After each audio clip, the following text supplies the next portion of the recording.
Carly est libre comme chaque matin avec une minute de retard, mais c'est normal, ça arrive. Bonjour Guy.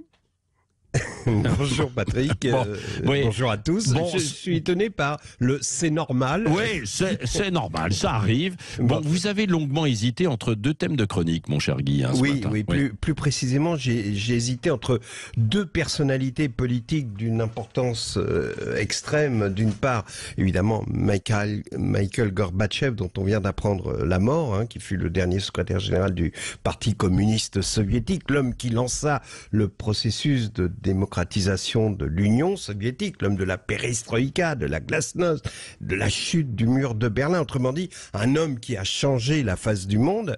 Et de l'autre côté, Sandrine Rousseau, qui est également en train de changer la face du monde avec le sondage qu'elle vient de lancer qui s'intitule « Beefsteak ou planète ». Le combat de Sandrine Rousseau contre le barbecue évoque évidemment irrésistiblement celui de Gorbatchev contre le mur de Berlin. Vous comprenez maintenant, Patrick, pourquoi j'ai hésité entre ces deux thèmes de chronique. Avouez qu'il y avait de quoi hésiter. On notera d'ailleurs au passage l'irrésistible déclin du patronyme Rousseau, qui connut son heure de gloire avec Jean-Jacques Rousseau, l'un des symboles du siècle des Lumières, qui considérait que l'homme est fondamentalement bon, que c'est la société qui le corrompt. Et à la mort de Jean-Jacques, ce patronyme connut une traversée du désert, puisque après Jean-Jacques Rousseau, le Rousseau le plus célèbre fut Carole Rousseau, animatrice de télévision, qui, comment vous dire, pour vous situer, Carole Rousseau est à Jean-Jacques Rousseau ce que Luc Ferry est à Jules Ferry, vous voyez. Mais enfin, il était écrit que le nom Rousseau continuerait à tomber de Caribe en Scylla, puisque aujourd'hui, évidemment, c'est notre amie Sandrine Rousseau qui a pris le relais. Donc, la même façon que Ulysse tomba de Caribe en Scylla, Rousseau tomba de Jean-Jacques en Sandrine. Et là, vous allez me dire, bon, on a compris, c'est de l'humour, évidemment, il n'y a pas photo sur l'influence, sur la marche du monde entre Gorbatchev et Sandrine Rousseau.